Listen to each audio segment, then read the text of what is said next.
want to welcome you to Dream Chasers Radio with me, your host, yeah, Diamond. What's up, people? How you doing? It is a great day, and I'm so very excited to be here.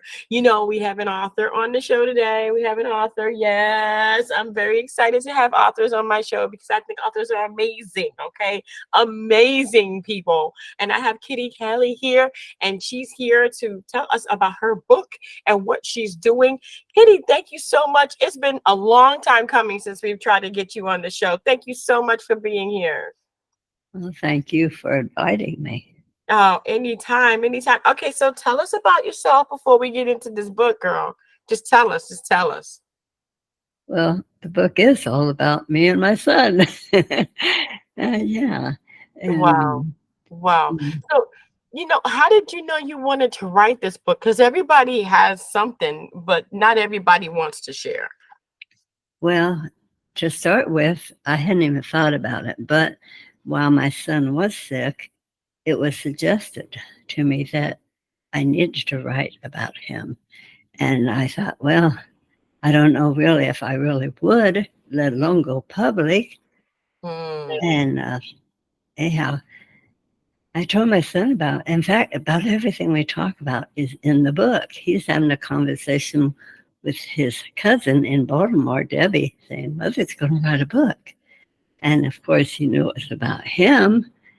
And that's what makes the book so good, is because of him, his character, his life, the kind of person he was. And well, I say today, God wrote that book.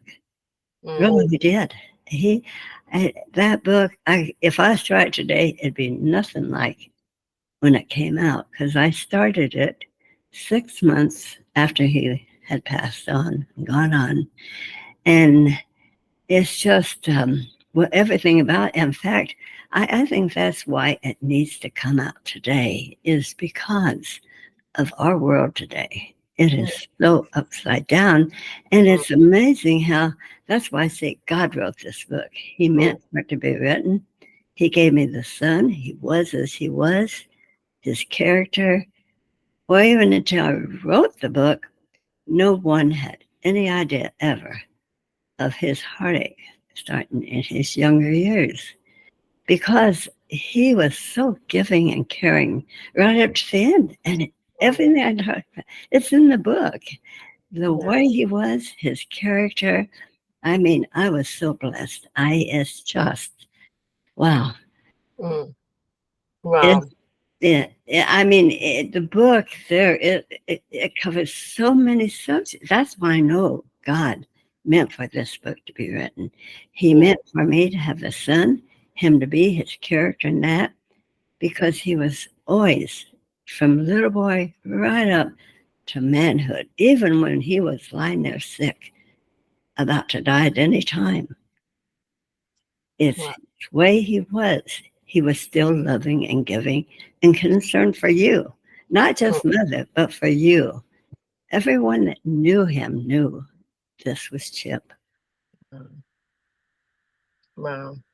Chip. I know it's hard.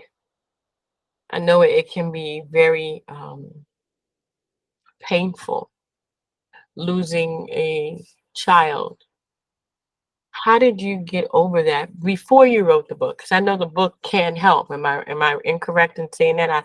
I do believe that the book can help you get over the grief, but how did you initially lead to not over it, but getting through these tough times?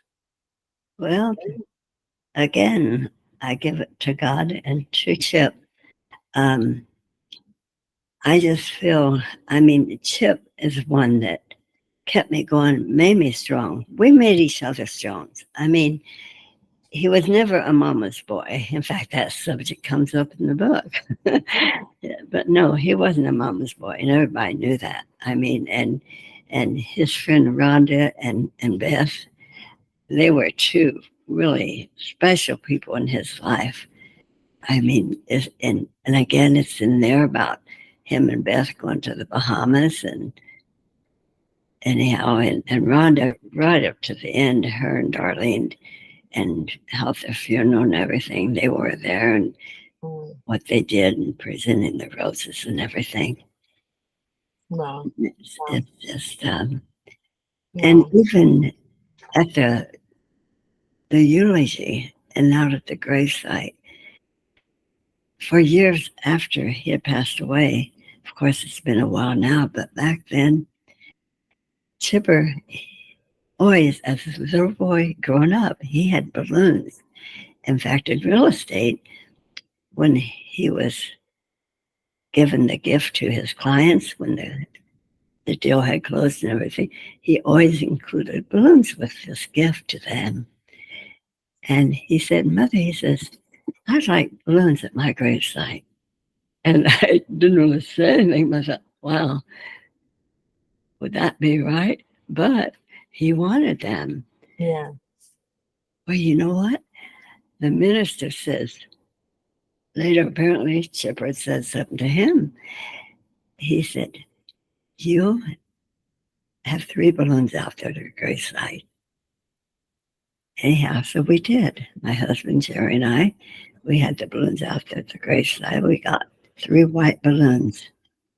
And then, as the minister was giving this talk and everything out the gravesite, and we were there under the tent, and of course, people outside, and he says, Chipper had wanted balloons at his funeral. And as he was speaking and talking about this, the lay minister, he stepped out from under the tent with these 3 balloons. And as the minister was saying, in the name of the Father, the Son, and the Holy Spirit, up, up, up went those balloons. And people for years after that told me the most beautiful sight they ever saw. Wow. And it just, I mean, this was Chip. I mean, he was the life of the party from a little boy growing up. And this is kind of a bit of his character. And, well, you know, I might mention another beautiful part was like with the book cover. Well, I can't show you the book because I'm not showing, I'm just talking. But anyhow, the on the book cover, that goes to another subject. Oh, wait, I get sidetracked. Now, what was I talking about? Anyhow, he, what was I talking about? Oh, Yeah. The graveside, the balloons. and That's then something more with this perfectly was when my son, of course, he was close to dying at different times, but he'd, he'd come right back. He'd be okay. And he was so strong and so good. Although, yeah, and it tells in the book, he definitely was going down, deteriorating to nothing. Anyhow, but the beautiful part, now skip there to the very end, and Chipper, it was close. And yet, I was there. It was around 2 or 3 in the morning, and I was at his bedside. By then, we had moved the hospital bed into the corner of the living room. And right there, I was looking down, reading or something. And Chip says, Mother, I looked at him, and he was reaching his arm, his left arm up. God wants me. And I reached, I leaned over we had the guardrail up on the bed. I leaned over that, and I kissed him on the temple, and I said, Yes, Chipper, that's where you'll be going. And he shook his head, yes, as I was sitting down. And you know what? He didn't pass away at that time. That was just like Chipper all his life. He was looking out for you, not just Mother, but you, anyone he was with. He was looking out for them. He was letting me know, Mother, I'm going to be with God. And there he was. He lived 2 more days. That's what I'm saying. He did. You would have thought, and I didn't relate to it till later. I thought, wow, that's just like Chip. I mean, it was beautiful. And then when he did pass away, in fact, when it was close, and my husband had gone ahead and, well, he was going to stay. And I said, no, go ahead. You need to go to the spa, work out. Because we all three of us had always been working out for years. Anyhow, so my husband left and something told me, I don't know, I should call a doctor. I called Dr. Gravely and I talked to her, and it's beautiful. And there, what had transpired with her at that time. I mean, anything, I can't go into every detail, but the beautiful part here, him laying there and thinking, this may be the time. And I told Jerry to go on to the spot. And he would not have gone if he thought he was going to pass on. But no, we both thought, no.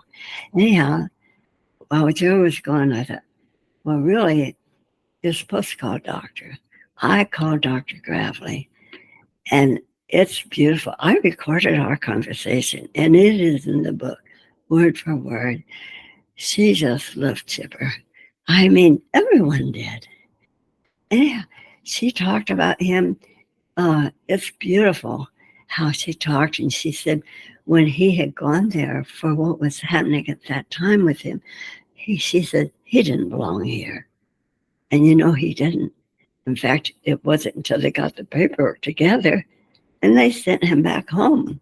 Of course, it's maybe, I can't remember, a week he was there, but we went to see him every day, and it was several miles away.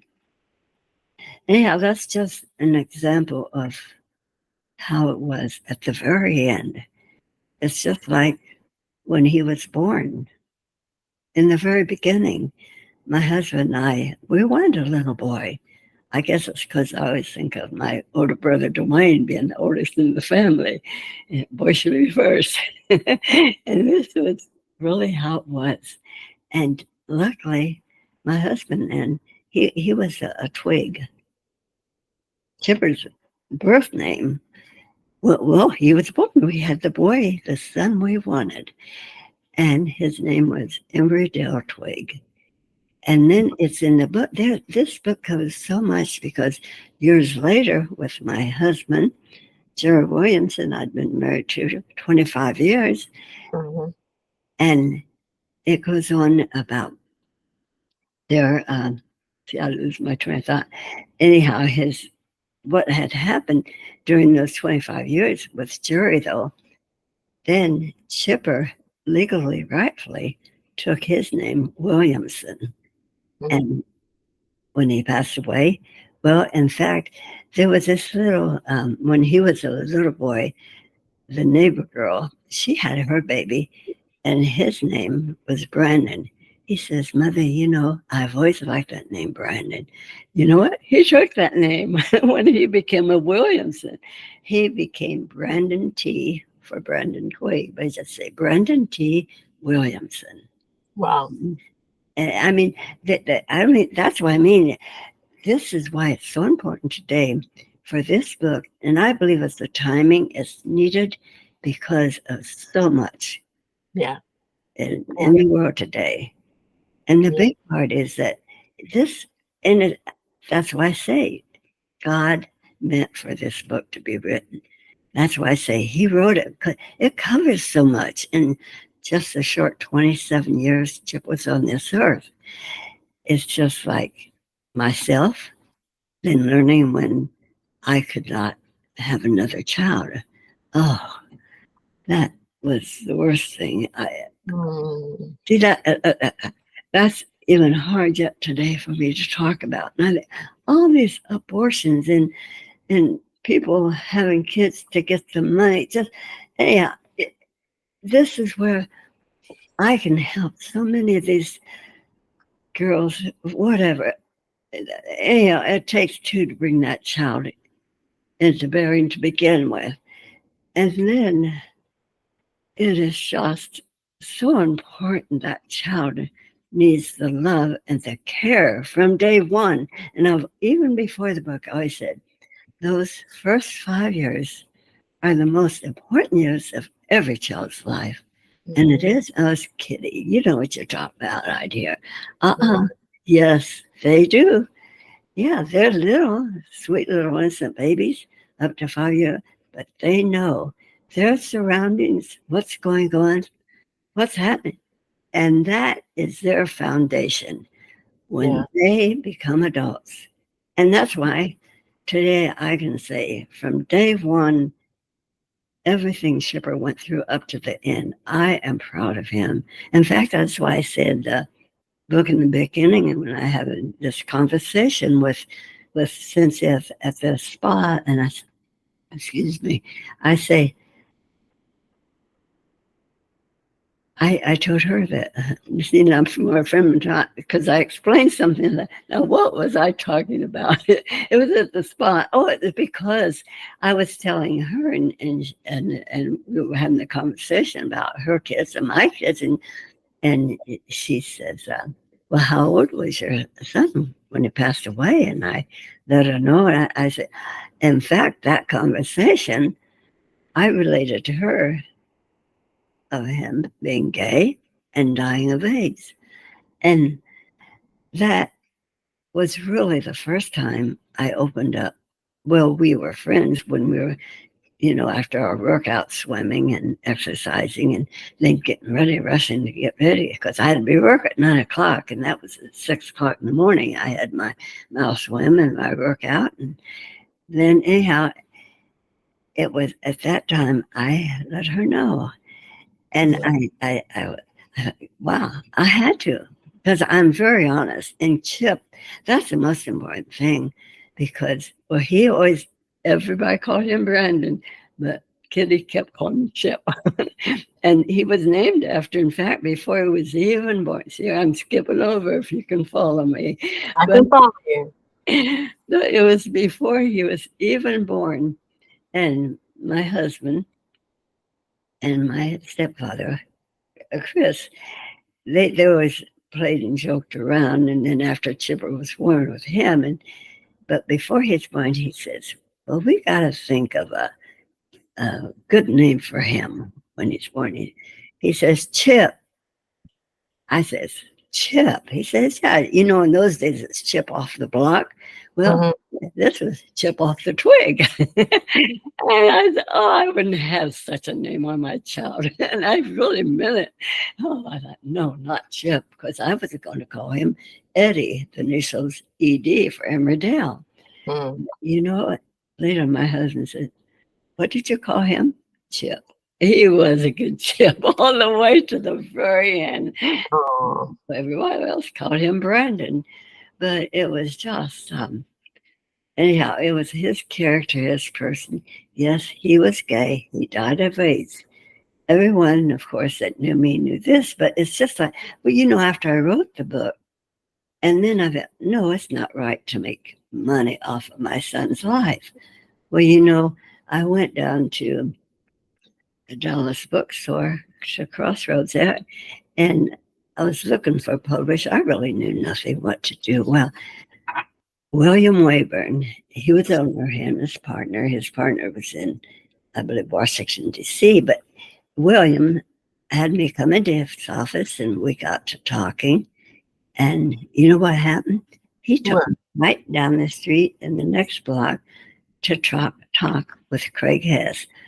Craig Hess. Right then, it's just when the food pantry was starting for these HIV/AIDS. And in our talking, what do you know? I started volunteering for the next 22 years. I put my book aside. I, in fact, I put it with iUniverse and I didn't work it. I was there. In fact, if you ever go to my webpage, it's kittycaley.com. Hmm. Got the most beautiful testimonials on there of people that read my book, their thoughts, their feelings, and how it touched them and what they got out. And that's the whole thing. This will help so many people. I see I'm skipping around on these different subjects. It's okay. It's And okay. it's It's just, good. that's what the book is. It covers so much. Hmm. And it's just so important that does help other people. It's fruit for thought. I mean, things happen to all of us. I don't say problems, I say challenges. Yeah. We come to this earth for these challenges to see how we handle them, what we do with them. And with God, we can do right. Yes, it's not going to be easy. I mean, Satan's out there doing whatever he can, but it's up to us. You either choose Satan's way or God's way. Yeah. And with God, yes, no matter what. And this is a beautiful part because Mm. he definitely was with my son and I and all through this. And it's, well, just like the one part I had gone to not being able to have another child. And this relates, I was married to a Chinese man, Mhm. Max Hing. We called him Hank, his Chinese name. And there's another whole subject that, well, it's not in the book how it ended up, but we did because of, oh, see, I'd like to talk all about that. What's Ah, not in the book. But it ended up beautiful because I say to this day that Hank is the most beautiful, good man I've ever known. mm, He everything with everyone. And I even tell in his Chipper and his character in the book, they are two of a kind. With mm, Chipper's main young years was with Hank growing up. And people love both of them. That's when we had the restaurant. Well, Hank was a programmer, but then he'd grown up with his uncle in South Bend, and he came here from southern China when he was just a little infant, a young boy. And his grandfather, no, his uncle. See, here we go. His uncle raised him as all his cousins. And then he came to Fort Wayne, Indiana. And I got to tell you about this because when I, when I moved to Fort Wayne, Indiana, I had lived in Maryland. And then when my husband had asked for the legal separation, all that. Anyhow, see, I'm touching on different things, but it's more in detail in the book. I just don't have time. yeah. But But anyhow, it's in the book. yes, it is in the book. Wow. And the beautiful part is that I got a brief because this part about with Hank later, because we did divorce when I went to get the fertility shot, was new way back then because I hadn't gotten pregnant yet. Chipper wanted a brother. And of course, I definitely wanted to give Hank a boy too. And I knew back in those days, well, China was known, they didn't let the female babies live. I learned that in grade school. And that's all I knew about the Chinese. But then Hank and me did a long time, and then we fell in love and we got married. Well, I got a brief on this, but the good part is that he had told me while we were dating that they had this lady picked out for him in Hong Kong, where his mother lived. He would one day marry her. Well, him and I fell in love, though. And when we fell in love, I mean, then we got married.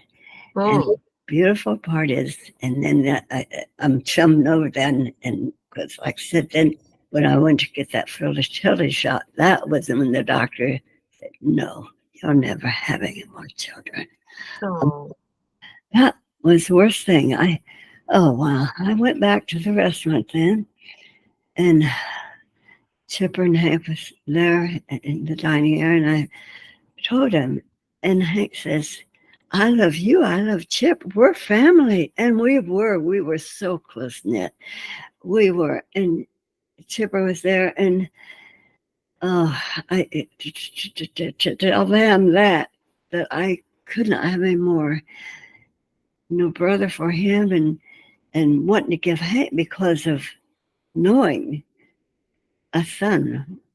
Anyhow, but he accepted. He says, I love you. We are family. And that's most important.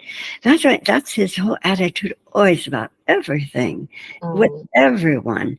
And the beautiful part about it, anyhow, it got to the point, though, I guess, yeah, I just couldn't accept it. I didn't feel like I was a woman anymore. And Oh. yeah, we ended up. he didn't want the divorce. I didn't want the divorce.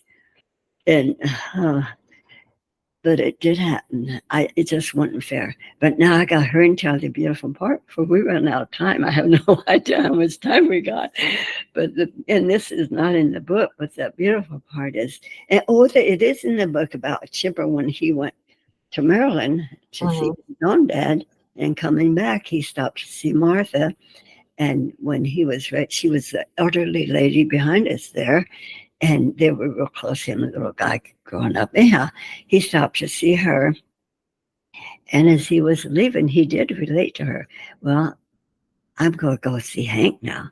And Martha says, Hank's married and he has a little boy. Well, Chip came on home and he told us about his vacation, but he didn't tell me that part until a few days later. Now, here's an example how Chip was. Then is probably within the say the week or so. He says, Mother, he says, I've got something to tell you. And it's about my trip. I thought, we know you had a beautiful trip and going back there in your new MGB and your dad, driving it in the car you'd bought yourself. Anyhow, but he says, Mother, what I wanted to tell you.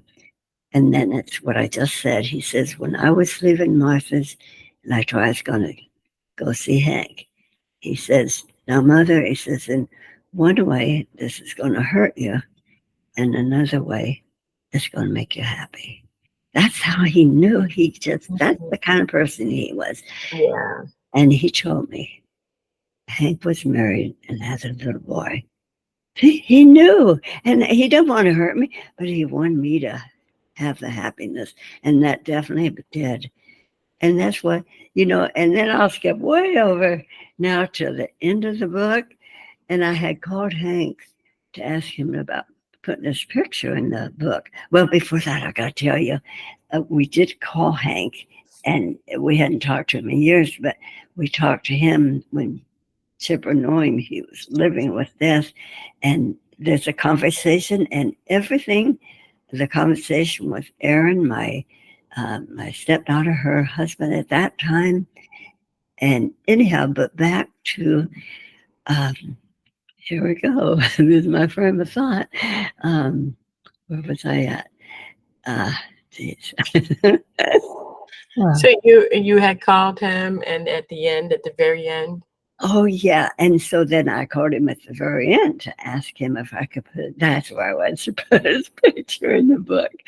And we did. We put and I asked him, and he says, yes. But before we hung up the phone, I asked him, I says, well, are you still a programmer and got the restaurant business going? He says, yes. He says, I've got two boys to put through college. That's how he was. And he had Oh, the boys I couldn't give him. And I believe it was no doubt the little Chinese lady that was meant for him. And this again is all God's doings. If we hadn't got married, and this thought never entered my mind until recently. mhm. Recently, there was this immigration problem we're having with people coming here. Ugh, sorry, another subject I'm not going to get on. But the beautiful, it didn't enter my mind but until then. I thought, you know what? It crossed my mind then, just maybe, 2, 3 years ago. That's the beautiful part.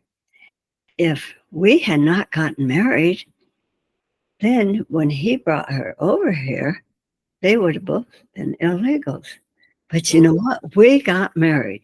And of course, the man he immediately, back then, you took classes, you learned, and you became an American citizen. Yeah. And that's what he did. And therefore, when I thought of this just recently about the immigration part, wow, that's beautiful. Because we got married and then things didn't happen like they should have. But the beautiful part is, here he is with his wife, and she is an American citizen right Yeah. immediately when he married her. See, Yeah. he deserved that. If anybody, he deserved that. He is such a good man, and I'm sure he's got a beautiful family. Wow.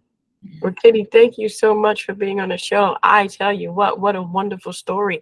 And I know that people are going to be able to go to the Amazon link, which is in the description box, to check it out for themselves. I mean, this is not just for your son, but it's a life lived of love and of just, caring. And I'm sure he left so much goodness in your heart, and you are a mom. You are a mom. No, I'm a mother. We never use the word mom. You never use the word mom. Why? No, because my mother, she taught me, you call me mother.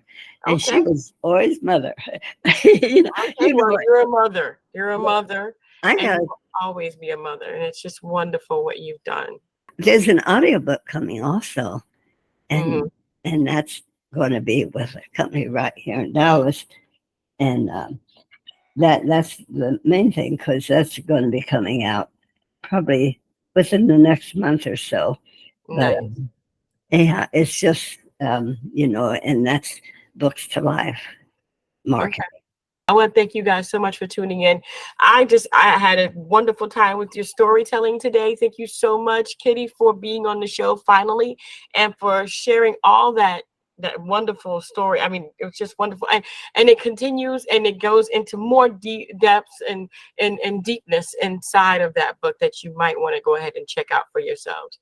I want to thank you guys so much for tuning in. Don't forget to dare to be different.